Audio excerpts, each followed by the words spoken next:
keluarga ibu. Sebelumnya nama ibu kalau boleh tahu siapa? Nama saya Dewi. Baik Ibu Aan. Sebelumnya bagaimana perasaan ibu hari ini? Alhamdulillah baik banget. Baik Ibu, di sini kan kita akan berdiskusi tentang keperawatan kesehatan keluarga. Tujuannya itu untuk menjaga, meningkatkan, dan memulihkan kesehatan keluarga secara menyeluruh. Dan juga pencegahan penyakit dan peningkatan kualitas keluarga. Di sini saya memiliki beberapa pertanyaan yang saya akan ajukan kepada Ibu. Nanti Ibu jawab ya Bu. Pertanyaannya terdiri dari komposisi keluarga, terus ada tipe keluarga, fungsi keluarga, dan yang terakhir ada masalah kesehatan seperti apa yang ada di keluarga Ibu. Bagaimana Ibu? Apa Ibu bersedia? Waktunya kurang lebih 15-30 menit ya Bu. Ini saja ya Bu. Ibu saya izin untuk bertanya tentang keluarga Ibu ya Bu. Mulai dari komposisi komponen keluarga. Apa benar dengan keluarga Bapak R? Benar. Baik. Kalau boleh tahu, Bapak umur berapa ya Bu? 48 tahun. Oh. Terus kalau untuk pendidikan terakhirnya itu apa? Lulusan S1 Manajemen. Pas itu pekerjaan Bapak Ibu itu apa ya Bu? Karyawan swasta. Karyawan swasta. Baik. Kalau untuk suku keluarga Ibu tuh dari mana? Dari Betawi. Dua-duanya Betawi ya? Oh baik. Lalu kalau maaf ya Bu, agak sedikit sensitif. Kalau untuk agama Ibu menganut agama apa ya? Agama Islam. Baik. Kalau boleh tahu di rumah ini ada berapa anggota ya Bu? 3 tadinya berempat, cuman anak saya ini udah nikah dan punya anak. Baik. Berarti di sini tinggal bertiga saja ya?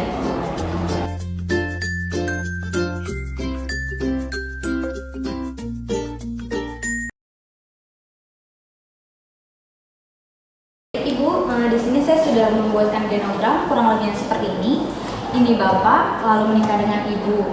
Lalu mempunyai kedua anak yaitu perempuan dan lelaki. Akan tetapi yang lelaki ini kan sudah menikah ya Bu, lalu mempunyai anak satu. Dan ini ada yang cewek ini ya Bu ya? Benar kan Bu? Benar. Baik. Baik Ibu, di sini saya ada leaflet untuk melihat tipe-tipe keluarga. Karena tadi saya sudah melihat tipe keluarga Ibu, ternyata keluarga Ibu ini masuknya ke keluarga inti ya Bu? Baik. Yang terdiri dari ayah, ibu, dan anak. Apakah benar Ibu? Benar. Baik. Baik Ibu, saya mau nanya Ibu, masalah yang sering terjadi pada keluarga Ibu itu apa aja ya Bu biasanya? Masalahnya biasanya terjadi pertengkaran karena berbeda pendapat karena anak sudah mulai dengan remaja. Suku Ibu kan suku Betawi Indonesia ya Bu? Iya. Nah, di dalam suku Betawi ini kan biasanya memiliki kebiasaannya Bu. Jika di dalam keluarga ada yang sakit, Ibu sering melakukan apa dari tradisi suku Betawi ini ya? Biasanya kalau keluarga saya ada yang sakit atau masuk angin, keluarga saya menggunakan bawang merah untuk digosok atau dikerokin di bagian belakang tubuhnya. Baik Ibu. Kalau dari agama, hubungan agama bagi kesehatan itu biasanya bagaimana ya Bu? Karena saya seorang muslim, biasanya suami saya dan anak saya itu menggunakan kewajiban seperti sholat lima waktu. Karena keluarga yakin dalam sholat ini bisa diberikan keyakinan dan kepercayaan dirinya dan bisa membantu terhindar dari stres. Baik Ibu. Lalu kalau boleh tahu yang mencari nafkah itu siapa ya Bu? Bapak, Ibu. Lalu penghasilan satu bulannya kalau boleh tahu berapa ya Ibu? 6 juta lah. Baik Ibu, selain menjadi karyawan swasta, apakah ada upaya lain untuk menambah penghasilan keluarga Ibu? Biasanya keluarga berjualan online mas. Baik. Kalau begitu, kalau boleh tahu harta benda yang Ibu miliki apa saja ya Bu? Ada satu mobil, 2 televisi, 2 motor, dan 3 handphone dan 1 laptop. Lalu kebutuhan setiap bulan yang dikeluarkan itu kalau boleh tahu berapa ya Bu? Hampir 2 juta mas. Listrik 600, SPP dan pembayaran anak sekolah sekitar 1 juta, dan wifi 400 ribu mas. Kalau boleh tahu apakah keluarga sering melakukan rekreasi atau tidak sama sekali Bu? Itu biasanya di akhir tahun keluarga pergi ke puncak untuk berkumpul bersama. Baik, bisa dilihat leafletnya. Di situ ada tahap perkembangan keluarga ya Bu. Saya akan jelaskan di sini. Jadi tahap perkembangan keluarga itu ada tahap yang pertama itu ada keluarga pemula atau pasangan baru yaitu baby family.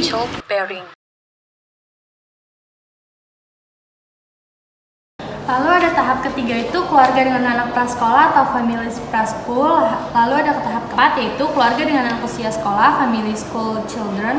Lalu tahap kelima itu keluarga dengan anak remaja atau family with teenagers.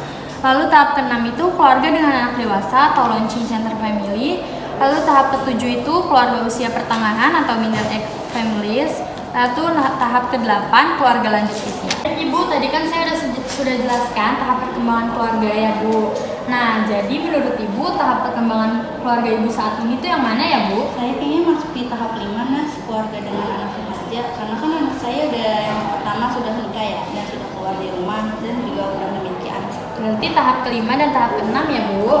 Lalu untuk tahap keluarga yang belum terpenuhi itu menurut Ibu yang mana ya Bu? Kayaknya tahap 7 dan harus kayak keluarga usia pertengahan. Karena kan usia saya belum masa parubaya. Iya baik Ibu. Nah, lalu bagaimana Ibu riwayat kesehatan keluarga Ibu? Apakah ada yang sakit Bu? Untuk suami dan anak saya tidak ada, namun di saya ada yaitu hipertensi. Oh, apakah ada riwayat keturunan Ibu? Alhamdulillah tidak ada Nas. Oh baik, tidak ada ya Bu. Lalu untuk pelayanan kesehatannya biasanya Ibu pergi kemana ya? Biasanya ke rumah sakit, tapi terkadang ke klinik terdekat. Oh baik Ibu. Lalu apakah ada riwayat penyakit sebelumnya atau tidak Ibu? Tidak ada Nas. Ibu, selanjutnya di sini saya akan menanyakan karakteristik rumah Ibu ya. Nah, kalau untuk luasnya itu kira-kira berapa Bu? Luasnya 175 meter. Wah, luas juga ya Bu. Nah, kalau untuk tipe rumahnya ini permanen atau bagaimana Bu? Alhamdulillah rumah saya permanen dan milik sendiri Mas. Masya Allah. Nah, kalau untuk jumlah kamar dan ruangannya itu kira-kira ada berapa Bu? Untuk kamar ada 3 dan ruangannya ada 5 Mas. Baik. Nah, kalau untuk ventilasi sama jendela itu ada berapa? Ventilasi ada 5 dan jendelanya ada 6. Nah, kalau baik Ibu, kalau untuk ruangan ini apakah dipakai dengan semestinya? Iya, untuk ruang kamar biasanya untuk tidur dan ruang dapur untuk masak dan ruang tamu ini buat komunikasi sama keluarga. Berarti benar ya Bu, digunakan dengan semestinya. Nah, kan kalau setiap rumah ini mempunyai septic tank ya Bu. Kalau saya boleh tahu tuh jarak septic tank sama air bersih itu kira-kira berapa ya? 10 meter Mas.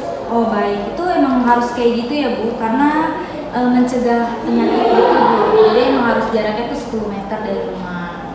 Nah, kalau untuk air itu Ibu menggunakan air apa ya? Air galon Mas. Oh galon. Nah, kalau untuk kamar mandi ini WC-nya ada berapa Bu? Kamar mandi dan WC ini dijadikan satu Mas. Oh dijadikan satu. Nah, kalau untuk sampahnya itu bagaimana Bu? Biasanya setiap hari Jumat ada petugas sampah untuk mengambilnya Mas. Nah, baik Ibu, sekarang saya lanjut ke nanya tentang lingkungan ya Bu. Baik, kalau di sini tuh kebiasaan tetangga tuh seperti apa ya Bu? Tetangga biasanya mengadakan gotong royong untuk bersihkan sampah. Baik, kalau aturan dan kesepakatan dari Bapak RT atau RW itu bagaimana Bu kira-kira? Biasanya kan setiap RT ngadain ronda malam, walaupun sudah aman kan kita juga harus waspada Mas. Nah, betul sekali Bu. Kalau untuk mobilitas geografis keluarga Ibu itu bagaimana ya kalau boleh tahu? Saya belum pernah berpindah-pindah. Waktu saya pertama nikah, saya sudah keluar dari rumah orang tua. Nah, kalau keluarga Ibu untuk berinteraksi dengan masyarakat itu seperti apa Bu? Alhamdulillah baik Mas. Oh baik itu. Selanjutnya untuk kalau sistem pendukung keluarga itu kira-kira siapa Bu? Suami dan anak saya Mas. Baik Ibu, selanjutnya kita akan membahas tentang struktur keluarga ya Bu. Nah, pola atau cara komunikasi keluarga Ibu itu bagaimana ya Bu? Mungkin dalam keluarga ini komunikasinya agak keras ya Mas, karena suami dan saya kan juga sama-sama suku Betawi, mungkin menjadi didikan keras. Lalu struktur peran dalam keluarga Ibu bagaimana ya Bu? Bapak yang ini sebagai kepala keluarga dia mencari nafkah, saya sendiri ibu rumah tangga dan anak F ini yang sedang menempuh pendidikan. Nilai dan norma dalam keluarga Ibu seperti apa ya Bu? Kayak misalnya tuh anak Ibu nggak boleh apa gitu. Dalam dunia pendidikan anak saya juga tidak boleh untuk berpacaran terlebih dahulu, tidak boleh kemana-mana tanpa izin dan tidak boleh pulang malam. Oh baik Ibu. Nah Ibu bisa dibuka slide-nya Bu. Ini bisa dilihat Bu apa fungsi keluarga ya Bu di sini. Nah saya akan jelaskan sedikit tentang fungsi keluarga. Yang pertama itu ada fungsi afektif ya Bu. Fungsi afektif itu merupakan respon dari keluarga terhadap kondisi dan situasi yang dialami tiap anggota keluarga, baik mereka sedang merasakan senang maupun sedih, dengan melihat bagaimana cara keluarga mengapresiasikan kasih sayang. Lalu yang kedua itu ada fungsi sosialisasi. Di dalam fungsi ini itu mereka melakukan pembinaan sosialisasi, mampu berperan dalam masyarakat, dan mampu memperkenalkan anak pada dunia luar dengan nilai dan norma. Lalu yang ketiga ada fungsi perawatan kesehatan, merupakan fungsi keluarga dalam melindungi keamanan dan kesehatan seluruh anggota keluarga serta menjamin pemenuhan kebutuhan perkembangan fisik, mental, dan spiritual dengan cara memelihara dan merawat kesehatan anggota keluarga. Lalu yang keempat itu ada fungsi reproduksi ya Bu. Ini ibu bisa untuk meneruskan keturunan dan menambahkan sumber daya manusia, atau bisa juga ibu memakai pil apa kayak gitu. Lalu yang kelima itu fungsi ekonomi. Fungsi ekonomi ini tujuannya untuk memenuhi kebutuhan keluarga seperti sandang, pangan, papan, dan kebutuhan lainnya melalui keefektifan sumber daya keluarga. Bagaimana Ibu? Apakah Ibu sudah mengerti dengan penjelasan yang saya jelaskan tadi? Sudah, Mas. Baik Ibu, kalau sudah mengerti saya lanjut untuk pertanyaannya ya Bu. Tadi kan saya sebutkan ada fungsi afektif ya Bu. Fungsi efektif pada keluarga Ibu bagaimana Ibu? Memberikan kasih sayang dan rasa aman kepada suami dan anak saya. Oh baik Ibu. Lalu untuk fungsi sosialisasinya bagaimana Ibu? Untuk itu kami sekeluarga saling tolong menolong dan juga menjaga satu sama lain agar tidak ada permusuhan. Lalu kan tadi lalu ada interaksi dan hubungan dalam keluarga itu bagaimana ya Bu? Kami berinteraksi dengan baik ya. Baik Ibu. Lalu siapa yang paling dominan di dalam keluarga Ibu? Bapak. Oh si Bapak ya Bu. Lalu jika ada waktu senggang, biasanya Ibu melakukan apa Bu? Karena bapak dan anak ini sudah mulai sibuk ya, jadi kita jarang komunikasi dan paling waktu tertentu saja Mas. Oh baik Ibu. Lalu ada fungsi sosialisasi partisipasi ya Bu. Keluarga Ibu sering melakukan apa jika ada partisipasi di luar? Biasanya kalau ada yang membutuhkan, keluarga selalu tolong menolong. Baik Ibu. Lalu untuk fungsi perawatan kesehatannya Bu, bagaimana Ibu? Biasanya suami saya merawat saya di rumah, cuman kalau lagi kambuh saya cuma mengandalkan obat saja Mas. Baik Ibu, berarti hanya mengandalkan obat saja ya Bu? Iya Mas. Lalu fungsi reproduksi Ibu bagaimana Ibu? Saya menggunakan suami tapi Apakah Ibu ada rencana untuk menambah omongan?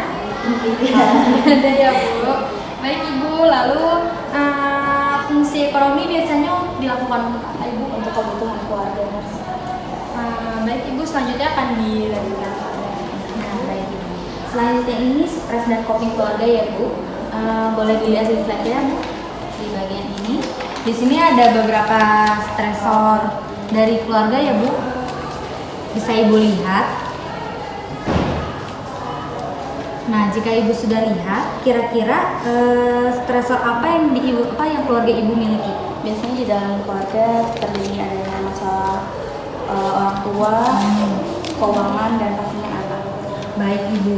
Kalau untuk kemampuan keluarga Ibu dalam merespons stresor ini bagaimana kira-kira Ibu? Biasanya kami sekeluarga kalau lagi stres itu berlibur dan berzikir kepada Allah. Baik Ibu.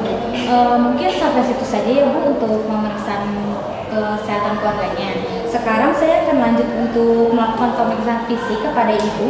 Di antaranya itu pemeriksaan tekanan darah ya Bu. Apakah Ibu bersedia? Bersedia. Baik Ibu, sebelumnya saya siapkan alatnya terlebih dahulu ya Bu. Bu, sekarang saya izin untuk mengecek tensi Ibu ya Bu. Dikarenakan Ibu kan punya riwayat ini ya Bu, hipertensi ya Bu. Nah, saya mau tahu apakah sekarang Ibu ini lagi kambuh atau tidak ya Bu.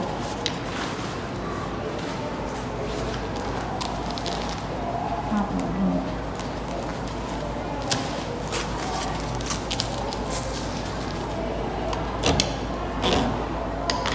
Sebentar ya Bu.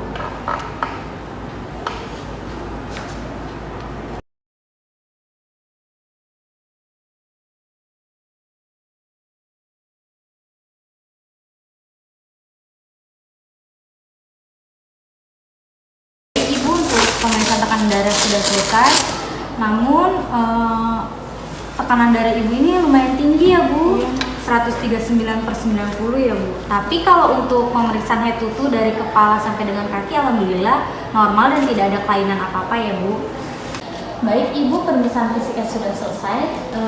Lalu saya dan rekan saya masih memiliki 2 pertanyaan, yaitu untuk harapan keluarga terhadap kesehatan keluarga ini bagaimana ya Bu? Saya berharap dengan tenaga kesehatan ini bisa meningkatkan derajat kesehatan. Tadi kan saya punya penyakit hipertensi ya susul, bisa dicegah lah biar nggak terlalu tinggi. Kalau untuk petugasan yang ada itu bagaimana ya Bu, petugas kesehatan? Saya berharap tugas kesehatan ini dapat mengatasi masalah-masalah penyakit atau dengan cara yang kolaborasi dengan pasiennya. Baik Ibu. Mungkin itu saja ya Bu pengkajian keluarga pada hari ini. Kita akan bertemu lagi besok hari untuk waktu yang sama seperti hari ini ya Bu. Untuk pertemuan besok kita akan membahas tentang penyakit ibu ya Bu, yaitu hipertensi. Untuk tempatnya di sini saja ya Bu. Kalau gitu saya dan rekan saya izin pamit. Salam